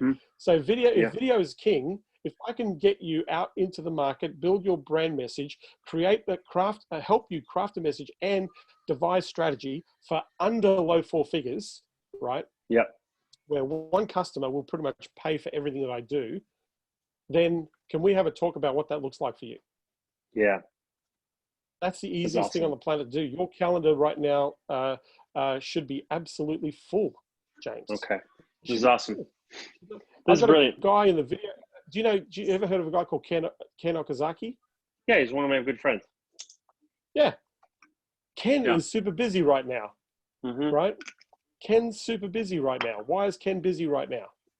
Yeah, because people Guess need who it. was helping? Yeah. He's helping coaches. He's helping people, creatives and coaches, to get the message out there, and he knows, right? Yep. I think he just launched a course and picked up 10 grand the other day out of his Awesome. first little course. Mm-hmm. Yeah, but he's doing what you're doing, sitting down. Let's shoot a whole year's worth of content in 2 days. Yeah. Right. Yeah. Yeah. So another message is, imagine if we can craft 2 years of campaigning remotely, right? Imagine if we can craft that message, that offer, and literally with working with us closely to put through that strategy and have you up and running for your content to engage where the market is today and moving into the future.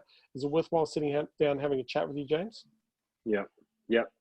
I'd at least have to have if a coach is sitting there twiddling their thumbs, they're out of business, right? Yeah. But Mm-hmm. they're sitting there going, what do I do? Right? No one's going to spend any money. Bullshit. This market, the coaching market, going to go through the roof. I need, I'm hiring advertisers. I'm hiring freaking everybody at the moment, right? Yeah. Because I know that the market is huge. Yeah. But in your market where you are, that's big. Get the message out. You have to pivot your message right now, make it relevant. And at the end of the day, you want to make sure it connects with your audience. So if I can share with you how we can craft campaign and strategy and message to actually have a direct impact so that people choose you to come to the marketplace first over and above another coach, can I come and talk to you about that, James? Yeah. Yeah. Yeah. Because right now, there is money sitting on the table that you need to be collecting in your bank account. And if it's not in your bank account right now, we definitely need to talk. Okay. Right. Yeah. Yeah. Yeah. So, brilliant. mate, you're in the perfect spot right now. Right now, video is king, and lots of people need it, and lots of people need to change their messaging right now because all their messaging is wrong. Right. Where people are at right now, safety, security, right, belonging, social connection. They're not looking for aspiration. They just want to be helped. It's really weird. I was having this conversation with somebody the other day. And they were talking about, we want to make people happy. I said, people do not want to be happy. They just want to be okay. So your message needs to be, let's be okay, not happy. Yeah. Happy is aspirational. That's really good. And ultimately we all in the back of our mind, we want to be happy. But I said, if you're selling happiness, it's not selling right now. People need to sell being okay, right? We're a rung down from happiness. Yeah. We just need to be okay. I need to feel safe. I need to feel okay. I need some certainty. So in your coaching business right now, if you're not changing your message, if you haven't crafted or pivoted the way that you campaign to the market to address how you're helping people in this current economic climate, then you're missing out on a significant opportunity. And this is a time where you as a coach can actually do a leapfrog over your competitors in the marketplace if you get that message out first. Yep. So right now, James Cooper, your calendar should be full of people wanting to hear that message. Yeah. This is brilliant. Cool? Awesome. Thank you so much, John. I love it. Man. I have recorded this, so you can you can go. I would love it because this you just wrote all the copy on my website. Oh, there you go. Thank you so much. All right, man. Thanks for being here. I really appreciate you being on this call, man. I appreciate it. All right. So, who else needs some help?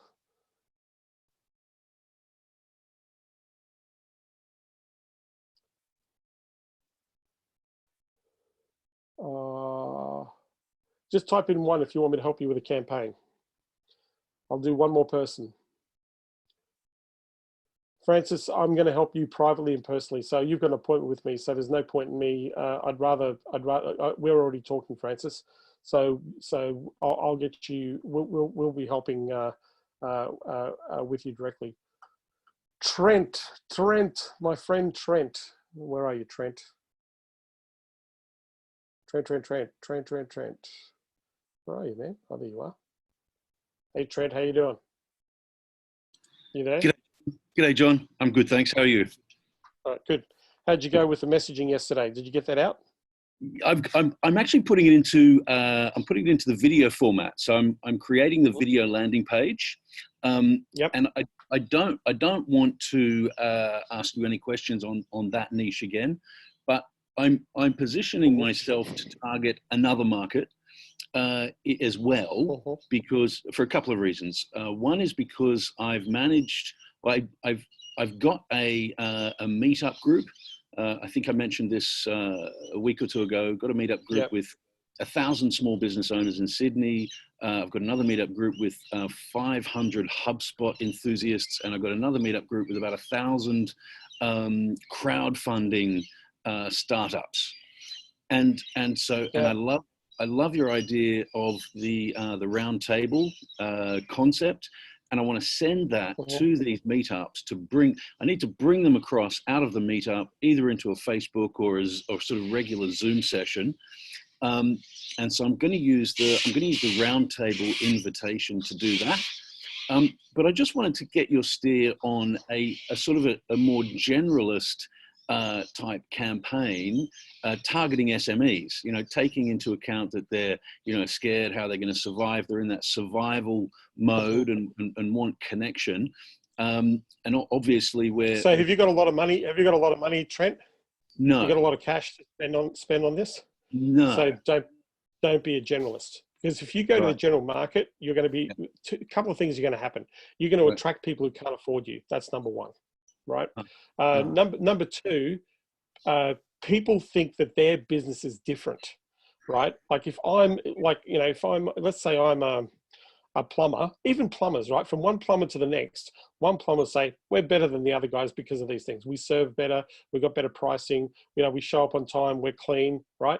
Another plumber say, yeah, but we're different from that guy, right? So even in a vertical niche, people are going to engage into a certain pigeonhole of where they're heading.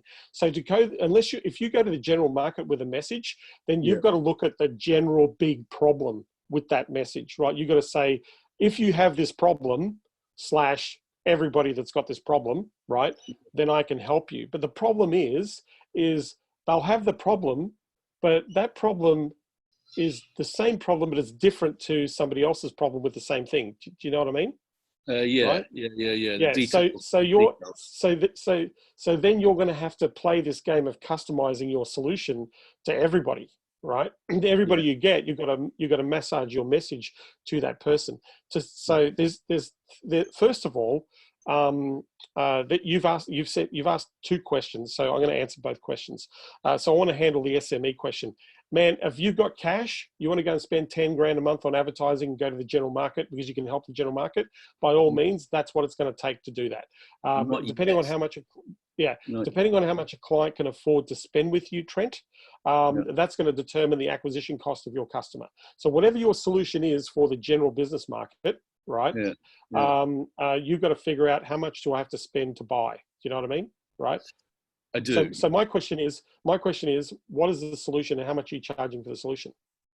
Okay, sure. So, so basically, it's the initial intro offer is an autopilot sales blueprint where we basically take them through. We teach them how to run a Facebook ads campaign, going through to a landing page with a lead magnet, going through to an automated call scheduling system, and then sort of set up autoresponder type email nurturing through MailChimp.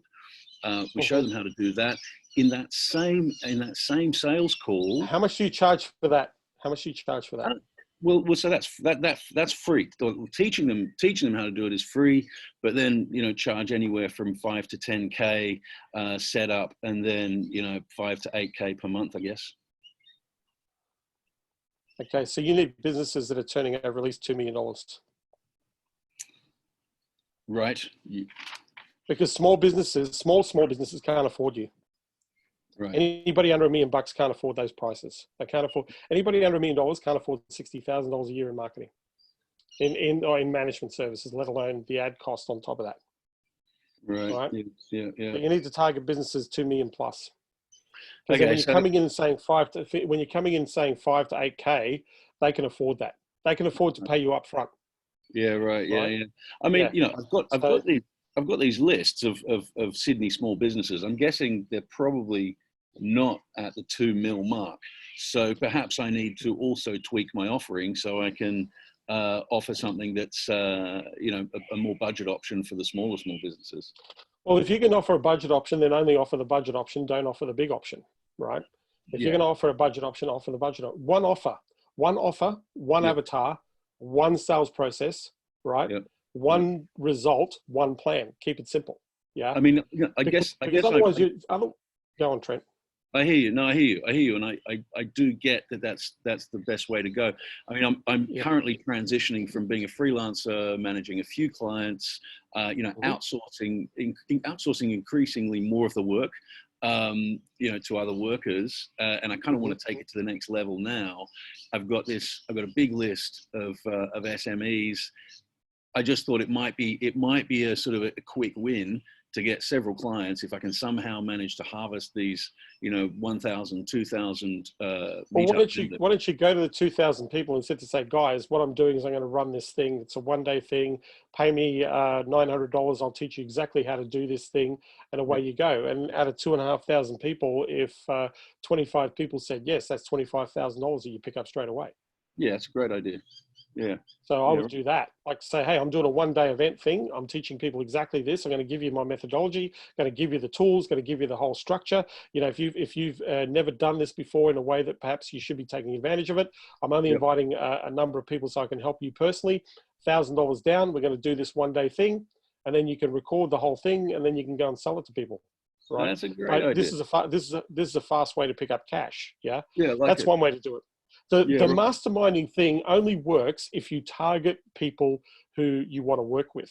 You can go like Mark went, Mark Jean here who was working with a client. It's not his clients, it's somebody else's clients, right?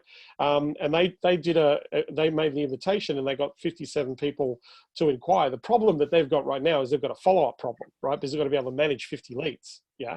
And they've got to get them on the phone to sell the service. Same problem with you. I would only want to invite 12 to 15 people in that conversation, but the 12 to 15 people that are in that conversation have to qualify to be in that conversation.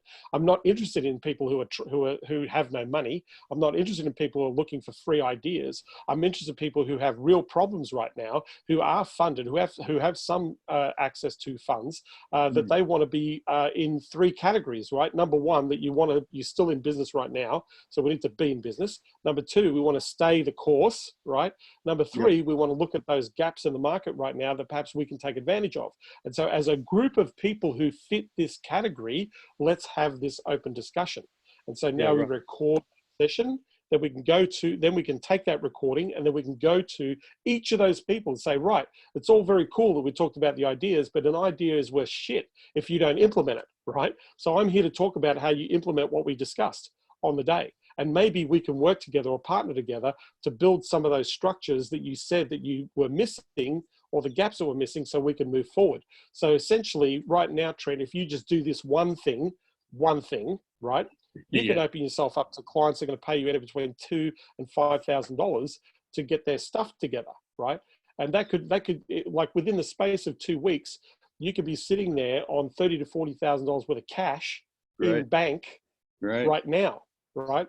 Because right now, the one thing I know that I'm being very direct with you, Trent, right? Please. Because you're an Aussie, but right now you don't have the luxury, right, of wasting time on doing things that aren't going to give you the thing that you want right now, and that's cash.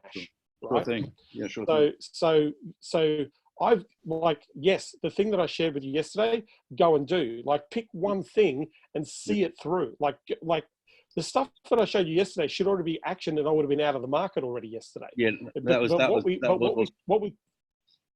But what we tend to do, Trent, is we tend to overthink things.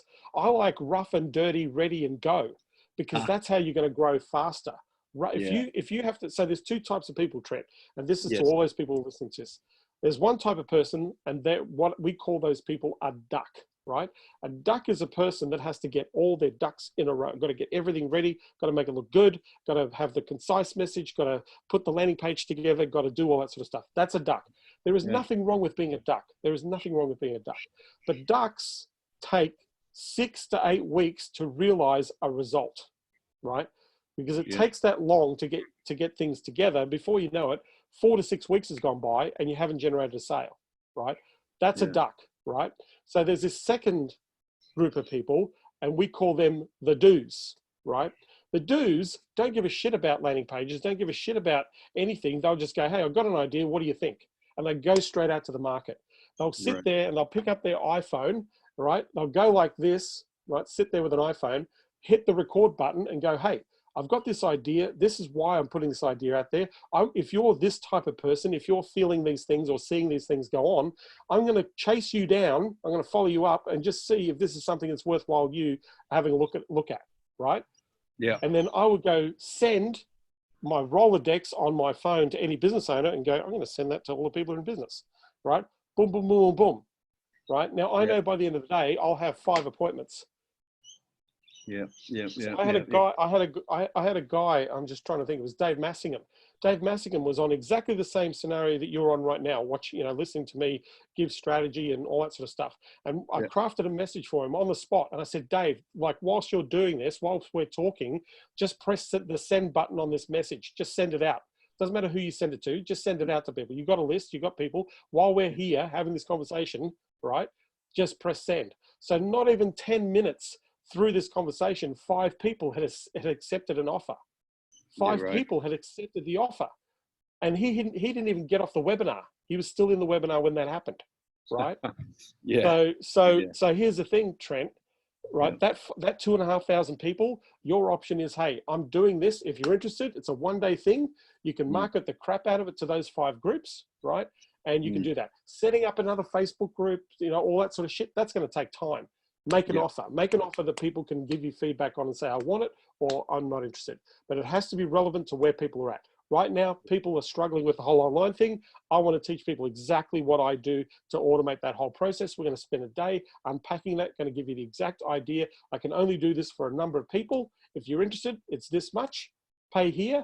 Then you're going to send a little welcome pack to them, right? Because it's virtual. There's no hotel costs. Right? Yeah. And you say, right, let's spend a day being optimistic, being positive, being focused, getting clear, getting some assurance, getting some movement, which is what you want to take advantage of. So if you need to move and you need to get clear and you need to get certain, then you're in the right place. I want to help you do that, right? Yeah. That's what you can do. So you can make that offer today. You can go and send an email and say, hey guys, this is what I'm thinking of doing. Who's in?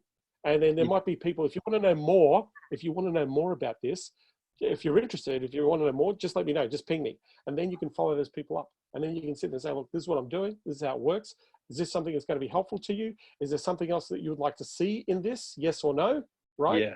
Great. You're going to fine tune your message. Yeah, I'll bet you out of 2,500 people, you're going to have at least 50 people say, yeah, I'm interested. Well, out of 50 people, you should be able to sell about 20 of them, right? Because we're not talking a lot of money here. Because at the end of the day, if they apply what you teach them, the return on investment is going to be huge. And if you're going to walk them through the process and they apply it and they might need some more help, and if they need more help, that means they're going to pay you more money, right? Yes. Yep. So you can go and make 20 grand in the next week, the next 5 days. Easy, if you want to do that. Second thing, you talked about this group. You've got all these groups. We talked about this before. Getting them into a Facebook group, that's going to take some time. Give them a reason to be there, right? If you're going to do this, give them a reason to be there. So what is the purpose? Because let me tell you, Trent, I don't need to join another Facebook group, right? I really don't. I haven't got time. I've got mentors up here, up the wazoo. I pay tens of thousands of dollars every single month for people to advise me, to coach me. So I don't need another Facebook group, right? So the only reason I would ever join a Facebook group is if I see the currency in the Facebook group. So what is in it for me to be part of this? What am I going? Why do I want to join this? Why do I want to actively engage in this? Why do I want to be there? That's what I want from my Facebook group or a Facebook group. So out of 2,500 people, just saying, come on over, well, you might end up with a whole bunch of nuffs that are a total waste of time. You might as well deal with the nuffs in the audience that you already have, right? You don't need to change. They're already in Meetup. You can message them in Meetup, right? You don't need to set up a Facebook group. You can go and communicate with them directly right now. You can survey them right now. You can go, that gives you direct access to 2,500 people. I'd be sitting saying, guys, is it scared, worried? Are you out? Are you still trying to stay in, or are you going to freaking pivot and fly? Where are you at? I want to pivot and fly. If you want to pivot and fly, we need to talk, right? Like there's 2,500 leads you've got right now. I don't know why you're not making any money, dude. I haven't started working the leads yet. So but I've just been caught up. You're being the duck. I'm being a duck, absolutely. I've been a duck for a while. There's nothing wrong with being a duck, Trent. Except you don't get paid that quick. You don't get paid. Sorry? You don't get paid. You don't get paid very fast. Yeah, mate, I can't tell you how many funnels I've built and never launched. That's being a duck, right? I can tell you, like, oh, new funnel, we're going to do this and get the video together and get the copy, and like 3 weeks later, and then not run a single ad campaign towards it. I've done that. I open my hand up that I have been a duck, but every time that I haven't been a duck, I've made money. Yeah, right. Right. Yeah, So I want to get out to the market quickly. Like there's some people here might know who Dan Kennedy is, who's kind of the grandfather of marketing, right? Yeah. So we hired Dan Kennedy, and we spent 140 grand with the guy to write one sales page for us, right? Now the sales page flopped when we ran it, but before we got the sales page, we tested the idea and went out to market. Now we made an absolute shambles of the whole thing. It cost us money to do this, but we still made sales. We still picked up $60,000 worth of cash, right? Just by screwing it up. But what it showed us was how to refine the process. Now, within 6 months, that same process is now generating $100,000+ a month in revenue. Right? So, but if I waited 3 months for Dan to give me the copy or get the copy to me, that's 3 months worth of revenue that I wouldn't have got if we just didn't give it a shot. Yeah. Does that make sense? That makes perfect sense. Yeah. So when you hop on here tomorrow, I want to hear that you made 10 appointments today, because it's 9:41 a.m. on the Australian Eastern. Oh, sorry, it's not. Yeah, it is. It's 9:41 a.m. here on Australian Eastern Standard Time. So that means you've got people who are going to accept phone calls or accept offers if they're in any form of working mode, which is the people you want to be speaking to right now. If you just made that offer and said, "Hey, we've got 3 choices in life. We're out and we're screwed. We're trying to hang in there, or we're going to try and pivot and we're going to try and take advantage of the situation." Of the 3, which are you? If you're number 3, that you're in the pivot and the grow, we need to talk. Can we get on the phone and have a chat? That's your offer, right? Now, I would imagine if you went to a number of people, that you would get a number of people saying, "Hey, I'm a 3. I want to make this happen. I want to make this work." There's a lot of people out there right now are looking for opportunity. They're looking for opportunity. Yeah. And they're looking for you, Trent. They're right now, they can't spend money with you because you're not helping them. Yeah. Sorry. That's the truth. I got it. You need to pull the broom pole out and start riding it, right? You need to pull the broom pole out of wherever that broom pole is, and you need to start riding the broom pole, right? You need to start smacking customers in the head with it. But at the end of the day, with your skills and knowledge, Trent, you should be making bank right now. With your skills and knowledge, you should be making bank right now. Okay? Yeah. Got it. So thanks for being on here. I really appreciate you being here. Yeah, thank you. That's okay, mate. Because tomorrow I want to hear that you've got 3 or 4 appointments. That's what I hear tomorrow. There's a public holiday today, so I might have to wait. Give you that information. There are people. I got to tell you, Trent. Even though you think it's a public holiday, there's a lot of people sitting there looking around what they're doing. I know it's a public holiday. But a lot of people. I cannot believe it. I forgot that it was a public holiday. But mate, I got 4 appointments today on a public holiday. And one person apologized, said, "Hey, I wasn't sure that you were open on a public holiday." So to say that nobody's doing business on a public holiday isn't quite correct. There are people out there who are trying to figure things out.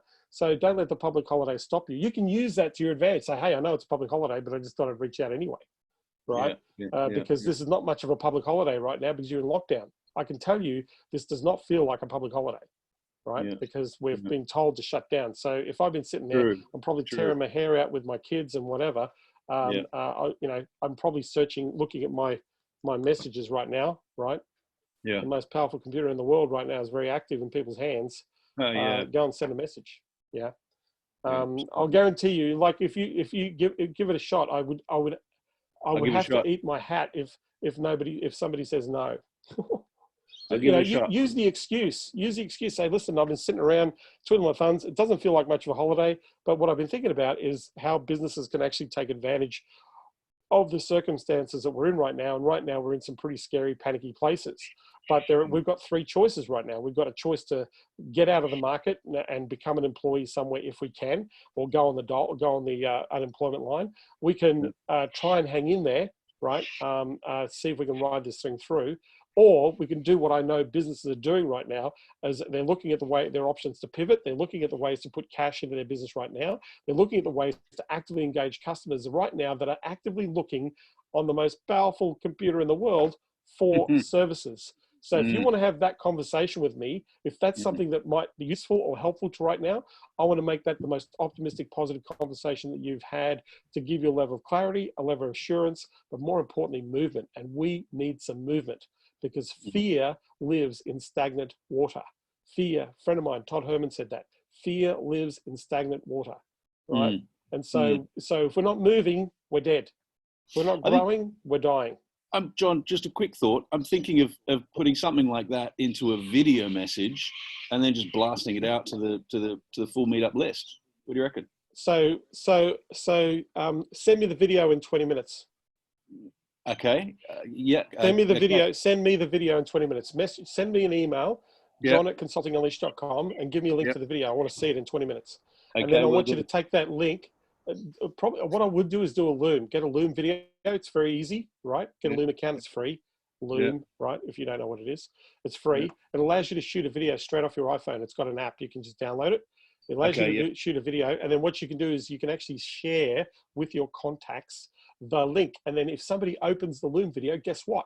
It means they watched it. It means you can go and say, hey, what did you think of the video? Right? You're right. Yeah. So I want to see that video in 20 minutes, dude. Perfect. I'll send it to you in 20 minutes. Send it to John at Consulting Unleashed. I'd love to see it. I'll hit the play brilliant. button. So then what I want you to do is take that same video and go and share it to your list of people on your phone. Yeah. All right. Awesome. Cool. Will do. Yeah. Thanks, John. Let's go. Let's go and make some money, Trent. Yep. Like it. Okay, we've got a few people. I just want to make sure that I'm chiming into your questions. I need my glasses. Look at that. Just so I can see you better. What's on the other side of fear? Growth. Thanks, James. Howard, thanks again. Has been brilliant. Thank you. Appreciate it. Lauren. So we will be openish. Today is Easter. So what? Thanks, Mark. I appreciate that. Francis Redino, I think we've got a call coming up. With that, I want to thank you all for being here. I'm going to do same channel, same bat channel tomorrow. We're going to be talking about some other key strategies that I know that will have an impact. Pete Smith has been constantly asking me about the Facebook appointment funnel. I might even bring that out of my quiver and share a pretty cool strategy with the Facebook appointment funnel tomorrow. So same time, same bat channel. If you go to consultingunleashed.com/go, consultingunleashed.com/go, right? Then you can hop on tomorrow. If you know of anybody who needs to see this, I'm actually putting all these videos up in YouTube on my YouTube channel, Consulting Unleashed. They are in the Consulting Unleashed Facebook group. If you want to join the Consulting Unleashed Facebook group, just type that in the search in Facebook and then join the group, and I'll let you in there because we are posting these videos daily into those groups. Anyway, I hope this has been helpful, that you're getting a lot out of these. As I said, tomorrow I'm going to be coming with some more new stuff. Mark, the 6th of April, for some reason, didn't record very well, so I apologize for that, but every other video is there, and I think we've got about 3 videos coming up tomorrow in the next 24 hours that will be posted. So there's no shortage of strategies right now. I think there's like 15 days of strategies. I've been on here every single day, like I said, I'm trying to help as many people as possible get out there and maximize your opportunity for revenue. Thanks again for being here. I look forward to seeing you on tomorrow's training. Take care, everybody.